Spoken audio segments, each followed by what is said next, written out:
So welcome. Thank you so much for joining us in our last session. And we're going to record as always and share this with anyone who couldn't attend this last session. So thank you so much. As always, our last image, Maria. Yes. So this is one that has been familiar to everyone for the last 4 weeks, imagine. And now it's just about how we're shifting our thinking about a lot of this. So it's really exciting. So it's a great, imagery that can be used. So, big welcome to everybody. And we really do want to hear from you today. We do have time built in, I think, to have that at the end, and anyone who can stay on for a little longer, even better. So this is our final week, and there's a certificate at the end. So this is part of an Erasmus Plus project. And so we want to celebrate that you've participated in this short course. And then if people are Yes. happy, Maria, what do you think? We'll ask people, your email, your name, if you're happy. I'll stick a list into our mega folder if people want to stay networking after this. If you prefer not to share your information, that's perfectly fine. Just drop me a line and say, hey, Lorraine, leave me out of the list. Sound good? And we have two amazing special guests today. Sarah Clancy is going to join us around 1:30. And first, we're going to talk about all things GoCom. And we're also going to give you a great link to our survey, just to kind of get feedback from you on this course. So do your students ever ask you what ways they can engage with refugees, migrants? And I suppose we're really excited this week in our final week to kind of hit the ground running with maybe some practical projects that your students could do. So we're so thrilled to have GoCom here with us. Yay! I'm just referring to it as GoCom. So tell us everything. So what is GoCom? Okay, GoCom Radio, I have background in broadcasting. So GoCom Radio started in 2021 during the pandemic, and it is actually a ethnic minority interest, marginalized group interest, and multilingual community radio. And it's the first of its kind in Ireland. And this started for me because I noticed a gap in the media. Coming to Ireland, myself from media background, one of the challenges I faced was I did not fit in what is mainstream, the perfection of mainstream media. And that did not work for me. And I've met a couple of migrants, older migrants, much elderly people that are not educated, that do not speak English, do not understand English, like my own parents. And I just started thinking that, okay, maybe my accent is not perfect for mainstream radio, mainstream TV in Ireland. Even though I'm educated, I understand English, I speak English. Does that mean people like me, we need to be excluded, even though we are professionals? And on the other hand, for the people that do not even speak English or understand English, when COVID came, I realized a lot of information were missed because of language barriers, and they did a lot of wrong things they shouldn't do because they got information late. Even the HSC then, I remember after a couple of weeks, they started doing a lot of translations, just so people can, get the right information. And also as a migrant, someone from migrant background, I also realized that the content on mainstream media is most of the time, except it is trending or otherwise, it is not that there's a mainstream media that is focusing on issues of impacting marginalized groups or ethnic minorities. So these are the reasons that I said that, okay, this is my field of study, and we can start something. And I run a charity organization. So that started in 2019. So I just started the GoCom Radio as a social enterprise under that charity organization to start something to give people a voice, to encourage multilingual in media, and also train other people as well who may want to, because we work with volunteers, so they don't need to have background in media. We train them, and they can just do their best and serve the community. So that's how GoCom Radio started, and here we are today. Amazing. Islama, and you really identified a gap in the market, created the station. I've gone to visit it with students. It's a fantastic welcoming space. And tell me a little bit about all the different languages, cultures, types of shows that you have. If someone wants to click and tune in, what's in store?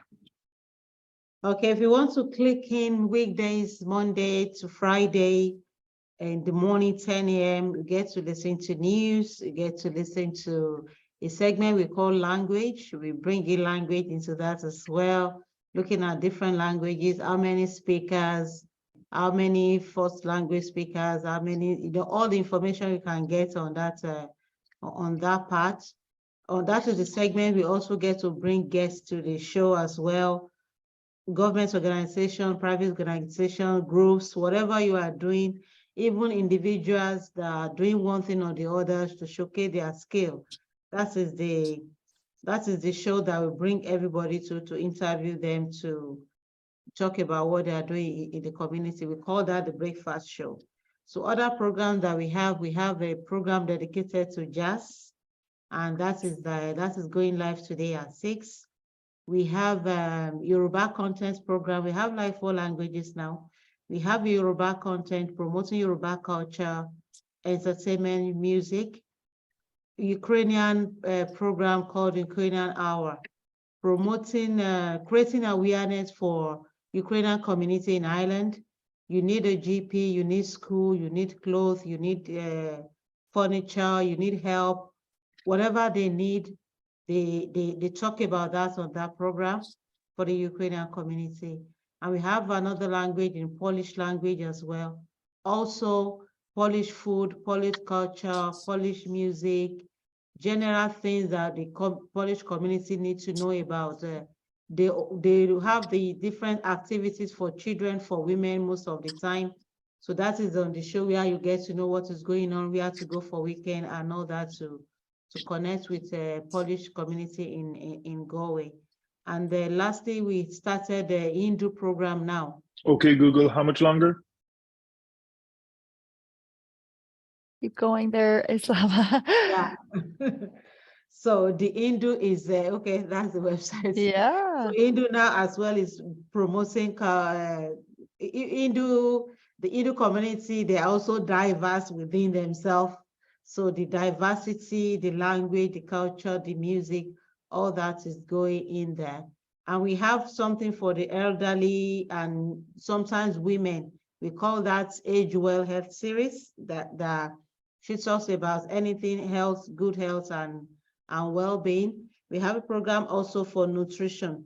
The focus on the nutrition for that program is the food of migrants community, the kind of food that we eat that will, that will affect you one way or the other, learning about what works for your body, what doesn't work for your body. So we have that. Which other program do we have there? So there's a lot, Islama. And I feel like there's okay, I think Africa Live as well. Africa Live is Ghanaian program. nice. So also now by extension, the General Africa Living Day Today is usually on the streets because Ghana is also very diverse. The correspondent there, he doesn't live in Ireland, he lives in Ghana. So he goes out on the streets most of the time to talk to different nationalities that are living in Ghana, how they are surviving, and relate that to general, Africa context and all that. So we have, I think we have about 16, 17 programs running now, and we are still going to 28. Wow, amazing. Yeah. And you're an award-winning radio station, which is fantastic. And everyone that's part of this series, really just to encourage, I suppose, to first of all, click in. And if your students click on, there's kind of a twofold, isn't there? Because by participating and listening to different shows, checking out what's on offer each week, they're going to get exposed to all these different cohorts and groups. And as you have identified, maybe some of the needs of that group where they're communicating with each other around creating whether it's resources they need, avenues that they can get with other communities and connect in with. So that's twofold. It's like go there, find all of these rich connections and opportunities. But also one of the things that we chatted about was a service learning project for GoCom. Yeah. So if your students what would be really helpful for GoCom, Islamia, for students, maybe students who are studying a particular area like marketing, what would be helpful for you as a station? I think what will be helpful for us as a station now, we will need supporting with the social media that you have said, like the last time you visited, and also marketing. We need more organized, because GoCom Radio is social enterprise. The profit goes back into the business. So we need more, maybe private business owner, government owner, and all that to advertise, to sponsor programs, to support programs, partner with GoCom Radio, so that we can do more programs. We can support our volunteers are working voluntarily, but sometimes we feel that, okay, the long distance, maybe we can just support with them with transport fare and all that. But we are unable to do that now because of limited sponsorship that we have, and that we have as we speak. So marketing is going to be huge for social media, PR, like awareness, creating awareness, and like the Hindu program just started this week. That kind of thing, we still need to keep promoting it, like, so that the community can know that, okay, now we have this, and you know, and there are quite a number of them in Galway. So we need that social media thing, we need the marketing, the PR. So we need help in Perfect. that kind of area. And also, if some of the students can also research, because we are not just about any program goes. We want to do a program that will impact on our target audience. So there are some areas that we are not able to cover, like we are marginalized group interests. Part of the marginalized are the people living in the rural area. Part of the marginalized are people with disability. Part of the marginalized are LGBTQ community. We don't have any program as now for them. Okay, so some In potential those content. areas as well. You know, content creators also can research other issues that we can now say, okay, if you create this program, it's going to serve this particular community, this particular target. Yeah. As market research, it sounds like it's a really it's opportunity there for market research, and there's an opportunity to kind of you know, do some demographic research on how that can connect. So this is a really good way to look to see how you can kind of work with a community partner, and you know, think about how you could kind of, you know, merge that into some of the curriculum learning. So there's a I'm win-win so on both excited, sides. because I initially thought about, oh, maybe a business student, but actually when I see the program you have in relation to healthcare, how fantastic for our students studying healthcare professions to be able to connect in. And so there's actually quite a few different maybe avenues of connection. Islamit, thank you so much for taking the time for being here today. You're off now to another glamorous event. There's a lovely event today, actually, that just so happens to be taking place in relation to social entrepreneurship here in the Institute for Life Course and Society at the University of Galway. So thank you so much for joining us. Okay, so I just want to mention another program that starts in 4th of June, and that is going to be running every Sunday. We call that CEO Diary. So the idea of CEO Diary is for business owners, like interview Maria, like people that have been into one business or another, to talk about their challenges, to talk about how they're able to climb the ladder, so that the younger people that are coming will not do like much. We find a shortcut to actually be successful in business. You know, they have worked with this, it didn't work, they try that, it worked for them. So we want these CEOs to come share what worked for them, what did not work for them, and share kind of wisdom nuggets with aspiring, maybe young undergrads that's thinking of starting their own business when they graduate, or even young people, you know, stuff like that. So that is the new program we are starting next month, that is focusing on social enterprise and profit business. Terrific. Yeah. Great. Thank you so much. I have much. some connections. I can help you with that too. So, Thank you. Thank you. Thank you. Service learning, Maria, you're Thank you hooked. so much for having me Yes. today. Isama, Bye. thank you so much. Yep. Bye now. And we're so welcome to have Sarah Clancy. How are you, Sarah? Hi everyone, how are you doing? I'm in a noisy hotel, so if you hear anything strange, that's just it.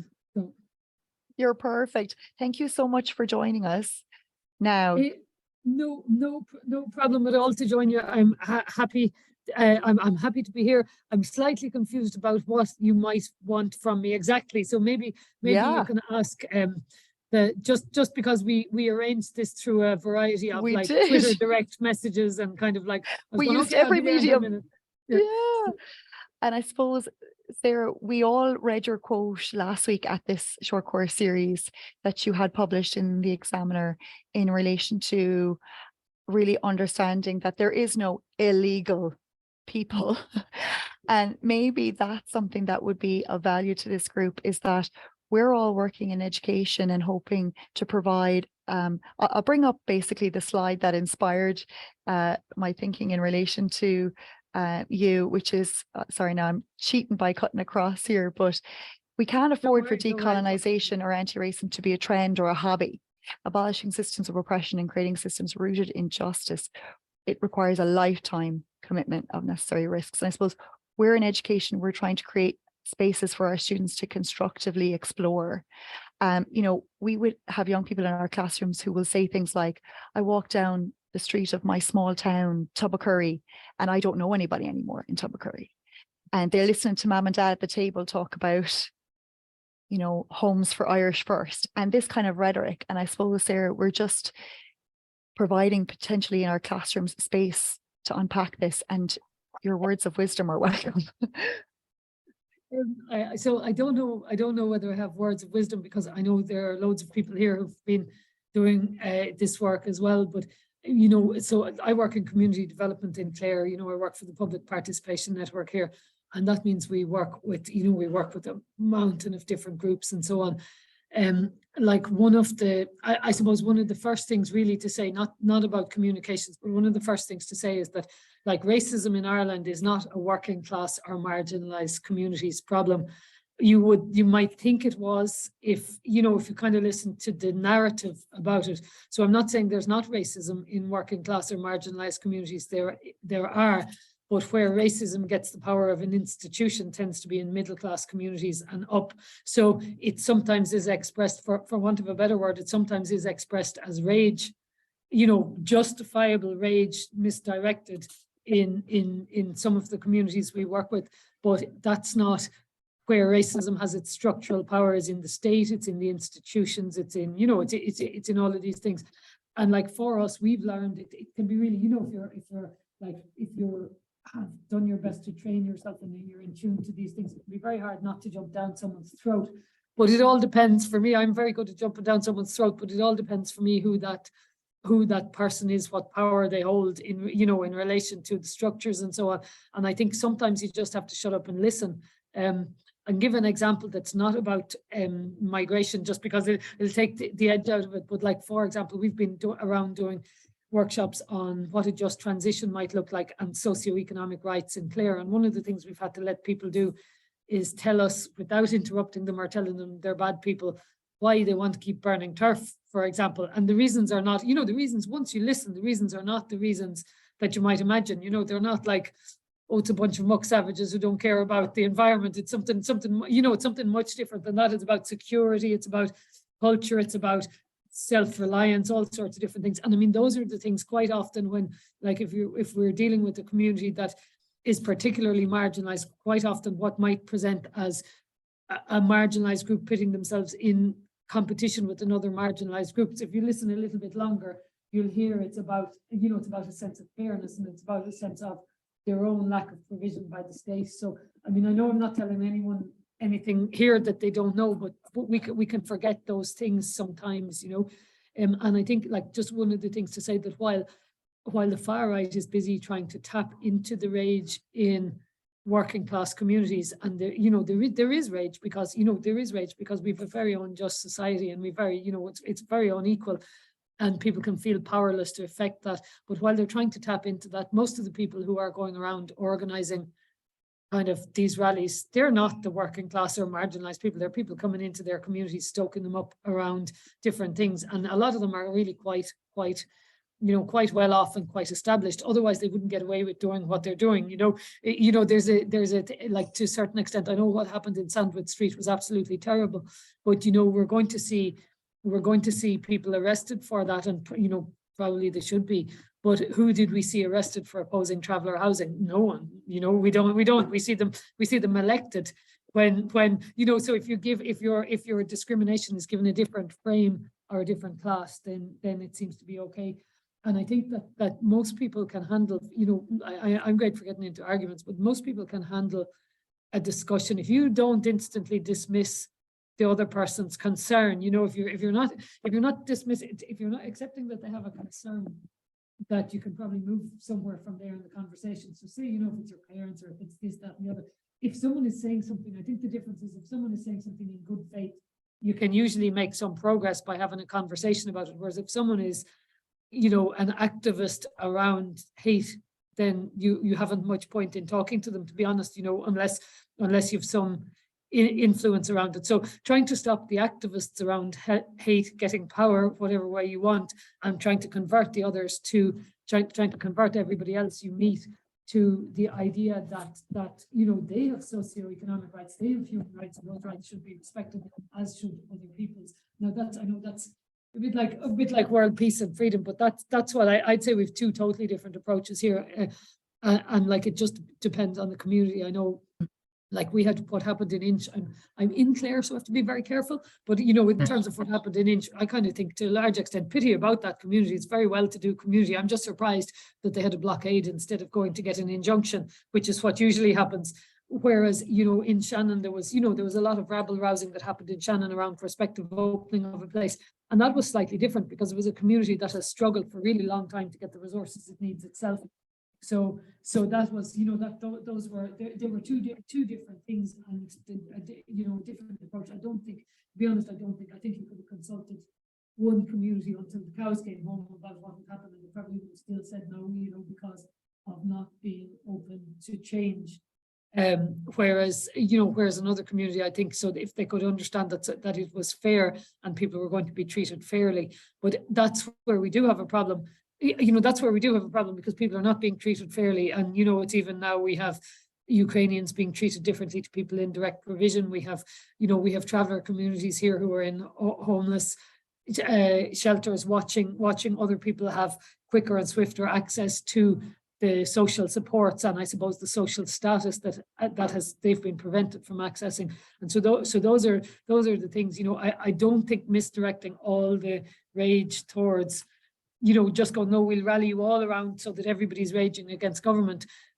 It's not that I love our government. I mean, anybody who I've met will probably know that that's not the case, but it's just going, I think we've learned some things for campaigns in Ireland, and that organising around a big no, it has negative consequences as well, and I'd say some of those, like I see some of the people involved in the far right movements now that were involved in the water protests, which I was involved in, and which to a large extent didn't at the time demonstrate a racist element like they might have in other countries. But in the aftermath of that campaign, having organised all around a big angry no, the angry no's were left to pick up whatever else came next in some cases. And so that, it has given me pause for thought.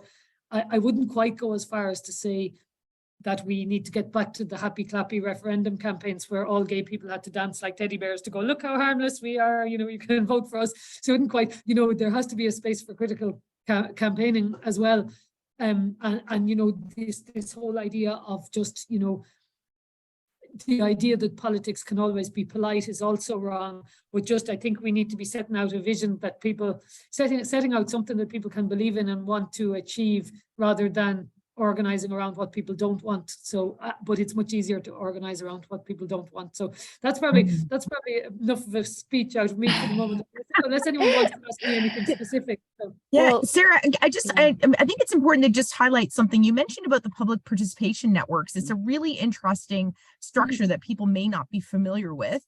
And it's a structure that happens all over Ireland. So it might be just something to maybe just highlight, because as people are maybe thinking about a service learning project that might involve migrants or refugees, or that how the PPN might be able to, help to be connecting tissue to the community. Would you just maybe speak a little bit about the PPN for people that aren't familiar with that? Sure, I can. That's great.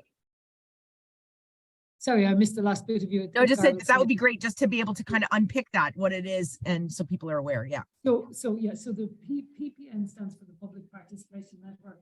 I remember when I got this job, my mother, who is quite shrewd, said to me, "It sounds like you're going to be running a series of impediments between people and their government." So that's to a certain extent, the PPNs are a very complicated structure, but they're at the same time, they're also quite, they're quite an innovation in terms of that they don't necessarily exist in other countries. So along with the citizens' assemblies and a few other things, they were an attempt to formalize the civil society voice in the local authority areas.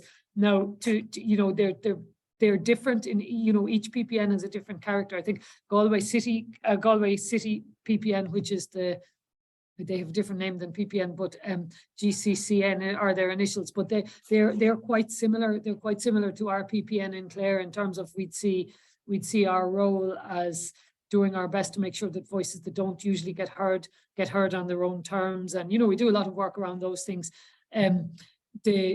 Whereas, some of them are within the local authority, and they might have they might have a different character. It would be the way the local authority goes out to consult with communities, whereas ours is pretty much run by the community groups that are our members. So there is a difference. We're external. I don't work for the local authority, where someone with my role in another county might work for the local authority, and that changes around. It changes around the power dynamic to a certain extent, and lots of things are about power. But their role is basically they're a network for all the community and voluntary groups in an area can join them, and then we have the role of organizing, democratic elections for people to sit on the policy committees of Clare County Council or Galway County Council or wherever. So those policy committees sit at a lower level than the councillors. So quite often, they might work on a specific issue for the council. It could be housing, could be arts, could be, it could be anything, physical development, like roads, footpaths, theatres and everything. So they're worth, they can be a bit of work, there's a lot of meetings involved and so on, but where the real value in them is, for us in Clare anyway, at least, it's not so much our participation on the committees, but it's our ability to build networks of solidarities amongst community groups that otherwise mightn't necessarily be linked together. And, it's worked quite strongly in Clare in terms of there's three themed groupings within the PPN: environmental interests, social inclusion interests, and community and voluntary. And in particular, our environment and social inclusion colleges, they're both, as you can imagine, they're more geared towards campaigning about certain things, but it certainly has that the existence of the PPN has helped to bring those groups back together again in a way that probably those of you who might be familiar with what happened to the community development projects after the last crash, that to a certain extent they're fulfilling the role that community development projects might have filled in helping organizations to collaborate. I don't mean in doing the actual community development work, but just helping helping there be a free voice where you're not risking your funding by speaking up, because basically they send me out to do it instead, and I'm used to being very unpopular. So, but they are worth, they're worth joining. If you're in a group, they're well worth your while joining. And if I think they're worth joining, and they're worth influencing, in terms of they are a democratic space. They are. Sorry, there's people behind me. They're a pretty uncontested democratic space, I'd say, and in a way, one of the things for progressive people to do is to occupy as many democratic spaces as we can. So whether it's from genuine interest or whether it's to take up and use that space, I think they're well worth finding out about, and most of them, I think, would welcome enthusiastic members, because what often struggles is what it often struggles around is the business of the local authority, that to a certain extent there's low levels of power at local authority area anyway. So if we are trying to put a decision-making structure of something that has a low area of responsibility, people can find they lose interest, whereas the PPNs they don't need to be restricted to that. They can be whatever the community groups want to do, they can do. So that's pretty much Nice. what the PPN are. Sarah, thank you so much. Your contribution really ties in so well with the resource that we wanted to highlight today, which was developed by Dr. Vanessa Andreotti, who I think you've met, Sarah. Her work in relation to soft global citizenship versus critical global citizenship. So this is a great activity with your students. You know, how do they see the role of migrant communities or new communities? You know, is global citizenship this idea of soft being about empower individuals to act for an ideal world, or this idea of critical, which is empower individuals to reflect critically on the legacies and processes and that macro piece, right? So when we turn around to our students, and sorry, I keep messing up these lovely slides. We turn around to our students and we say, you know, here's a guest speaker like GoCom, right, in Islama. Is it about raising awareness? So it's that soft global citizenship, or is it about that more critical, which is actually promoting engagement with perspectives of difference and addressing complexity? And what you're saying there, key, Sarah, about identifying power relationships. So I often think when I have students in a room and I'm doing an activity with them, it's more than creating more greater awareness about whether or not a place experiences material poverty. That to me is that soft global citizenship piece, right? Whereas the critical is, okay, now taking that material poverty and being more critical about, well, where has that come from? Why does that exist? What's the root issue behind that? And she does warn us, Vanessa, as you'll see here in this last piece, that when students start to go to that place, this idea of guilt or paralysis, or they get stuck. What do I do now? Right. So even identifying that the paralysis exists is a step in and of itself. Sarah, thank you so much for your contribution. We're going to let you go back to beautiful County Clare. Keep doing your amazing work. No problem. And listen, thanks for having me. Hopefully that was relevant to what you're doing. Absolutely. Sure. So, and see if all people have soon. questions, hit up the chat. We'll keep in touch with Sarah. Thank you so much. Bye, everyone. Take care. Thank you. Bye. And in the chat, we also have our course survey. So this is a shameless plug now, and ask you all to click that. What do you think, Maria? Good time as ever to ask people to click that. And we're going to finish up really. This is what's in the survey. We'll also email it around to you all. Do people want to share, talk? We have time now as well. Maria, what do you think to head straight into our focus group? Absolutely. I don't know how many people are able and willing to stay around for a few extra minutes. We are part of this